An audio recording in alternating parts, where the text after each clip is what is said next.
ओम शांति। मुरली तारीख 18/1/2024। अव्यक्त बाप दादा पिताश्री जी के पुण्य स्मृति दिवस पर सुनाने के लिए बाप दादा के मधुर महावाक्य। मीठे बच्चे, बाप के दिल अंदर बच्चों को याद सदा सुखी बनाने की फसला आस रहती है। बाप यही चाहते कि मेरे बच्चे लायक बन स्वर्ग के मालिक बने। ओम शांति। बच्चे जानते हैं अभी भगवान सम्मुख बैठकर हमको ज्ञान के गीत सुनाते हैं, वहाँ ज्ञान के डांस कराते हैं। इस ज्ञान डांस से तुम देवताओं में अपनी सदा सुखी और हर्षित रहेंगे। भगवान को ही वेद का बाप व विश्व का रचयिता कहा जाता है। आत्मा समझती बाबा हमारे लिए स्वर्ग की सौगात लाए हैं। वही रचयिता है। स्वर्ग का मालिक बनाने के लिए राजो सिखाते, कहते बाप को और विश्व के मालिक बने को याद करो। बाप बेहद का मालिक तो है, तो ज़रूर बेहद की बड़ी दुनिया ही रचेंगे। तुम बच्चों के लिए सारी विश्व की ही घर है, अर्थात पाठ बजाने का स्थान है। बेहद का बाप आ करके बेहद का विश्व आता घर बनाते हैं, वह है स्वर्ग। तो ऐसे बाप का बच्चों को कितना शुक्रिया मानना चाहिए। विश्व का रचयिता बाप डायरेक्ट समझा रहे हैं, हम तुमको विश्व का मालिक बनाने आया हूँ, तो तुम्हारा स्वभाव बहुत फैसला चाहिए।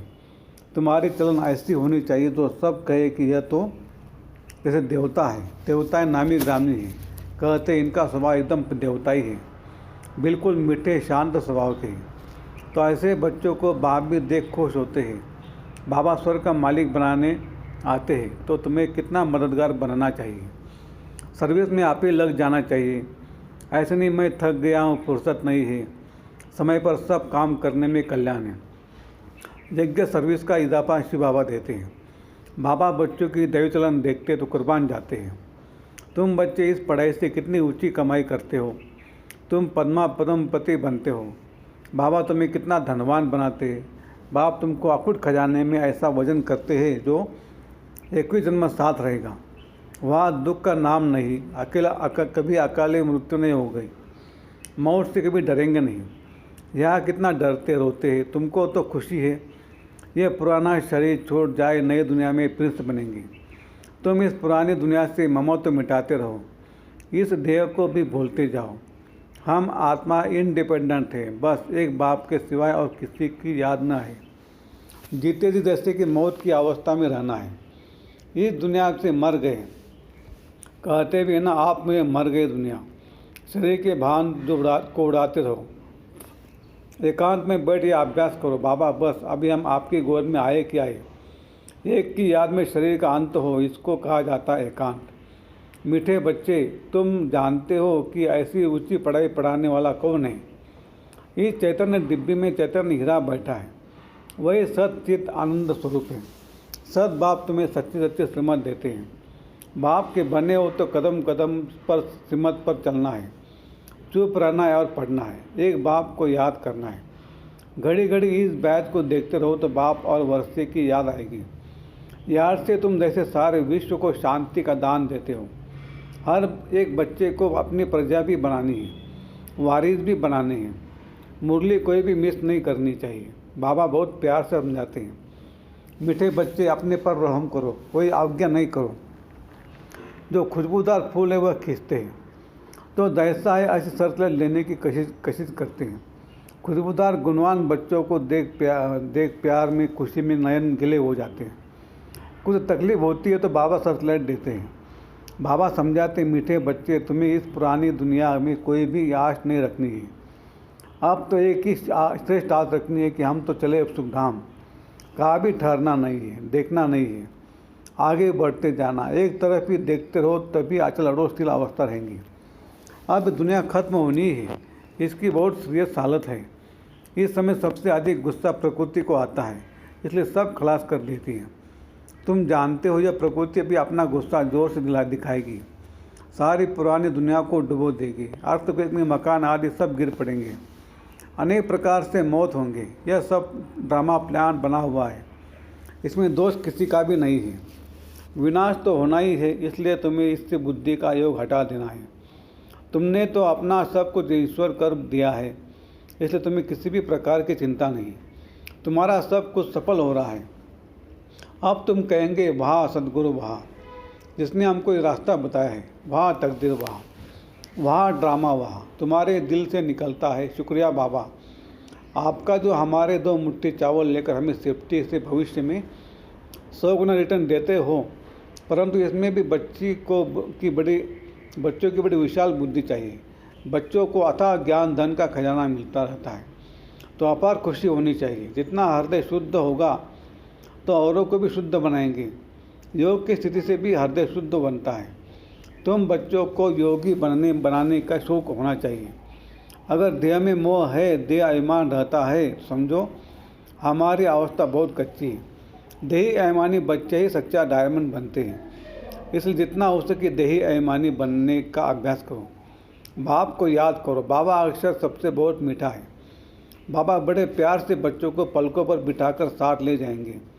ऐसे बाप की याद के नशे में चकनाचूर होना चाहिए।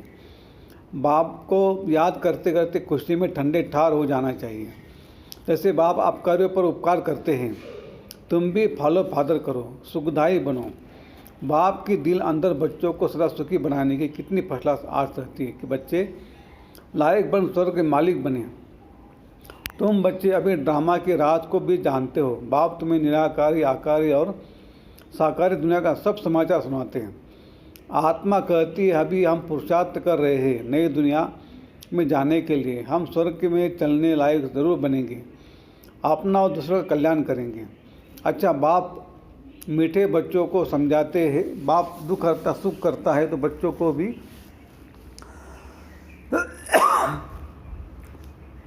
सबको सुख देना है। बाप का राइट हैंड बनाना है। ऐसे बच्चे ही बाप को प्रिय लगते हैं। शुभ कार्य में राइट हाथ कोई लगाते हैं तो बाप कहते हैं हर बात में राइटियस बनो। एक बाप को याद करो तो फिर अंतमति सो गति हो जाएगी। इस पुरानी दुनिया से ममत्व मिटा दो। यह तो कब्रिस्तान है। धंधा दूरी बच्चों आदि के चिंतन में मरे तो मुक्त अपनी बर्बादी कर देंगे। शिव बाबा को याद करने से तुम बहुत आबाद होंगे। देह अभिमान में आने से बर्बादी हो जाती है। देही अभिमानी बनने से आबादी होती है। धन की भी बहुत लालच नहीं रखनी चाहिए। उसी फिक्रात में शिव बाबा को ही भूल जाते हैं। बाबा देखते सब कुछ बाप को अर्पण कर फिर हमारे श्रीमत पर कहाँ तक चलते हैं। शुरू में बाप ने भी ट्रस्टी हो दिखाया ना। सब कुछ ईश्वर अर्पण कर खुद ट्रस्टी बन गया। बस ईश्वर के काम में लगाना है। युग्नों से कभी डरना नहीं चाहिए। जहाँ तक हो सके सर्विस में अपना सब कुछ सफल करना है। ईश्वर अर्पण कर ट्रस्टी बन रहना है। अच्छा, मीठे मीठे सिकले दे बच्चों प्रति माता पिता बाप दादा का याद प्यार और गुड मॉर्निंग। रूहानी बाप की रूहानी बच्चों को नमस्ते। हम रूहानी बच्चों की रूहानी बाप दादा को याद प्यार गुड मॉर्निंग और नमस्ते। अव्यक्त महावाक्य रिवाइज 15/4/74। क्या सभी उन्नति की ओर बढ़ते जा रहे हो? सदा लगन में मगन और विघ्न विनाशक यह दोनों निशानियाँ अनुभव में आ रही है। विघ्न विनाशक बनने के बजाय विघ्नों को देख अपनी स्टेज से नीचे तो नहीं आ जाते हो? क्या अनेक प्रकार के आए हुए तूफान आपकी बुद्धि में तूफान तो पैदा नहीं करते? जैसे कोई के द्वारा तोहफा मिलता है तो बुद्धि में हलचल नहीं होती बल्कि उल्लास होता है। इसी प्रकार आए हुए तूफान उल्लास बढ़ाते हैं या हलचल बढ़ाते हैं। अगर तूफान को तूफान समझा तो हलचल होगी और तोहफा समझा हुआ अनुभव किया तो उससे उल्लास और हिम्मत अधिक बढ़ेगी। यह चढ़ती कला की निशानी। घबराने के बजाय गहराई में जाकर अनुभव के नए नए रत्न इस परीक्षाओं के सागर से पास करेंगे, क्योंकि हलचल के अंदर रत्न समाये हुए हैं। ऊपर से अर्थात बाह्यमुखता की दृष्टि और बुद्धि द्वारा देखने से हलचल दिखाई नहीं देगी अथवा अनुभव होगी, लेकिन उसी आई हुई बातों को अंतर्मुखी दृष्टि व बुद्धि से देखने से अनेक प्रकार के ज्ञान रत्न अर्थात पॉइंट्स प्राप्त होंगे। अगर कोई भी बात को देखते या सुनते हुए आश्चर्य अनुभव होता है तो ये भी फाइनल स्टेज नहीं है। ऐसा तो होना नहीं चाहिए। ड्रामा के होने पर अगर ऐसा भी संकल्प उत्पन्न होता है तो इसको भी अंश मात्र की हलचल का रूप कहेंगे। अब तक भी क्यों क्या का क्वेश्चन अगर उठता है तो किसका अर्थ है हलचल। जितना विघ्न आना आवश्यक है उतना विघ्न विनाशक स्थिति में रहना ये आश्रित रहने का साधन है, नथिंग न्यू। ये फाइनल स्टेज। यदि कोई भी हलचल का करते हो व पाठ बजाते हो तो सागर समान ऊपर से हलचल भले ही दिखाई दे रही हो, अर्थात चाहे कर्मेंद्रिय की हलचल में आ रहे हो, लेकिन स्थिति नथिंग न्यू की हो। एकाग्र, एकरस, एकांत अर्थात एक रचयिता और रचना के अंत को जानने वाले त्रिकालदर्शी के स्टेज पर आराम से शांति के स्टेज पर स्थित है। या कर्मेंद्रियों की हलचल अंतरिक्ष स्टेज को भी हिला देती है। जब स्थूल सागर दोनों ही रूप दिखाता है तो क्या मास्टर ज्ञान सागर ऐसा रूप नहीं दिखा सकते? यह प्रकृति ने पुरुष से कॉपी की है। आप तो पुरुषोत्तम हो। जब प्रकृति अपनी क्वालिफिकेशन दिखा सकती है तो क्या वह पुरुषोत्तम नहीं दिखा सकती? अभी समय अति की तरफ बढ़ रहा है, सभी तरफ अति दिखाई पड़ रही है, अंत की निशानी आती है। तो जैसे प्रकृति समाप्ति की तरफ अति में जा रही है, वैसे संपन्न बनने वाली आत्माओं के सामने अब परीक्षाएं व विघ्न भी आति के रूप में आएंगे। इसलिए आश्चर्य नहीं खाना कि पहले यह नहीं था, अब क्यों है। ये आश्चर्य भी नहीं, फाइनल पेपर में आश्चर्य बातें क्वेश्चन के रूप में आएंगी, तब तो पास और फेल हो सकेंगे। ऐसी ऐसी बातें आएंगी जो न चाहते हुए भी बुद्धि में क्वेश्चन उत्पन्न हो। यही तो पेपर है, और है भी 1 सेकंड का पेपर। क्यों का संकल्प चंद्रवंशी की क्यों में लगा देगा। इसलिए एक स्थिति में स्थित होने का अभ्यास निरंतर हो। समस्या की सीट को संभालने नहीं लग जाओ, लेकिन सीट पर बैठ समस्या का सामना करना है। अभी तक समस्या सीट की याद दिलाती है। विघ्न आता है तो विशेष योग लगाते हो और भट्टी रखते हो। इससे सिद्ध होता है कि दुश्मनी शस्त्र की स्मृति दिलाते हैं, लेकिन स्वतः और सदा स्मृति नहीं रहती। निरंतर योगी हो या अंतर वाले योगी हो, टाइटल तो निरंतर योगी का है ना। दुश्मन आवे ही नहीं, समस्या सामना न कर सके। सूली से कांटा बनना यह अभी फाइनल स्टेज नहीं है। सूली से कांटा बने उसके बजाय कांटे को योगाग्नि से दूर ही भस्म कर दो। कांटा लगे और फिर निकालो, यह फाइनल स्टेज नहीं है। कांटे को अपने संपूर्ण स्टेज से समाप्त कर देना, यह है फाइनल स्टेज। ऐसा लक्ष्य रखते हुए अपनी स्टेज को आगे चढ़ती कला की तरफ बढ़ाते चलो। बड़ी बात को छोटा अनुभव करना, इस स्टेज तक नंबरवार यथाशक्ति पहुँचे। अब पहुँचना वहाँ तक है जो अंश और वंश भी समाप्त हो जाए।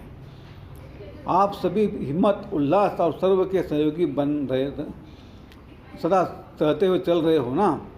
कलयुग की दुनिया को समाप्त करने के लिए व परिवर्तन करने के लिए, माया को विदाई देने के लिए संगठन अर्थात घेराव डाला हुआ है ना। मजबूत घेराव डाला हुआ है, या बीच बीच में कोई ढीले हो जाते हैं, अथवा थक जाते हो, या चलते चलते रुक जाते हो। न आगे बढ़ना न पीछे हटना, जैसे कि वैसे ही रहना, यह पार्ट तो पक्का नहीं करते हो। समय धक्का लगाएगा तो चल पड़ेंगे, ऐसा सोचकर जहाँ के ता रुक तो नहीं गए। किसी के किसी प्रकार के सहारे का इंतज़ार करते हुए खड़े तो नहीं हो गए हो। ऐसी स्टेज वालों को क्या कहेंगे? क्या इसको अंगत की स्टेज समझते हो? अगर ऐसे रुक गए तो फिर लास्ट वाले फास्ट चले जाएंगे। जब भी पहाड़ पर बर्फ़ गिरती है और जम जाती है तो रास्ते रुक जाते हैं। फिर उस बर्फ़ को गलाने के लिए व उससे हटाने के लिए पुरुषार्थ करते हैं। यहाँ पर भी अगर बर्फ़ के मुआफिक जम जाते हो तो इससे सिद्ध होता है कि योग अग्नि की कमी है। योग अग्नि को तेज करो तो रास्ता क्लियर हो जाएगा। मिली हुई हिम्मत और उल्लास के पॉइंट्स बुद्धि में दौड़ाओ तो रास्ता क्लियर हो जाएगा। पुरुषार्थ की गति में अंगत बनो। माया से हार खाने में अंगत नहीं बनो, बल्कि विजयी बनने के लिए अंगत बनो। अच्छा, ऊँचे से ऊँचे बाप द्वारा पालना लेने वाले, विश्व की पालना करने वाले विष्णु कुल के श्रेष्ठ आत्माएं, प्रकृति को परिवर्तन करने वाली पुरुषोत्तम आत्माएं, विश्व के आगे साक्षात्कार मूर्त प्रसिद्ध होने वाली आत्माएं, योगी तो आत्माओं के प्रति बाप दादा का याद, प्यार और गुड मॉर्निंग। हम रूहानी बच्चों की रूहानी बाप दादा को याद, प्यार, गुड मॉर्निंग और नमस्ते। शुक्रिया बाबा, शुक्रिया आपका, लाख लाख शुक्रिया। कम बोलेंगे, धीरे बोलेंगे, मीठा बोलेंगे, सोच समझ कर बोलेंगे, तोल तोल के बोलेंगे और खुशी खुशी से घर जाएंगे। वरदान। सेवा में रहते संपूर्णता के समीपता की अनुभूति करने वाले ब्रह्मा बाप समान एग्जाम्पल भव। जैसे ब्रह्मा बाप सेवा में रहते समाचार सुनते एकांतवासी बन जाते थे। 1 घंटे के समाचार को 5 मिनट में सार समझ बच्चों को खुश करके अपनी अंतर्मुख एकांतवासी स्थिति का अनुभव करा देते थे। ऐसे फॉलो फादर करो। ब्रह्मा बाप ने कभी नहीं कहा कि मैं बहुत बिजी हूँ, लेकिन बच्चों के आगे एग्जाम्पल बने। ऐसे समय प्रमाण अभी अभ्यास की आवश्यकता है। दिल की लगन हो तो समय निकल आएगा और अनेकों के लिए एग्जाम्पल बन जाएंगे। स्लोगन: हर कर्म में कर्म और योग का अनुभव होना ही कर्मयोग है। अव्यक्ति सालेन द्वारा डबल लाइट फरिश्ता स्थिति का अनुभव करो। सदा ये लक्ष्य याद रहे कि हमें बाप समान बनना है। तो जैसे बाप लाइट है वैसे डबल लाइट। औरों को देखते हो तो कमज़ोर होते हो, इसलिए सी फादर फॉलो फादर करो। उठती कला का श्रेष्ठ साधन सिर्फ एक शब्द है, सब कुछ तेरा। मेरा शब्द बदल तेरा कर दो। तेरा हूँ तो आत्मा लाइट है और सब कुछ तेरा है तो लाइट बन जाएंगे। अच्छा, ओम शांति शांति शांति। शुक्रिया बाबा, शुक्रिया आपका, लाख लाख शुक्रिया।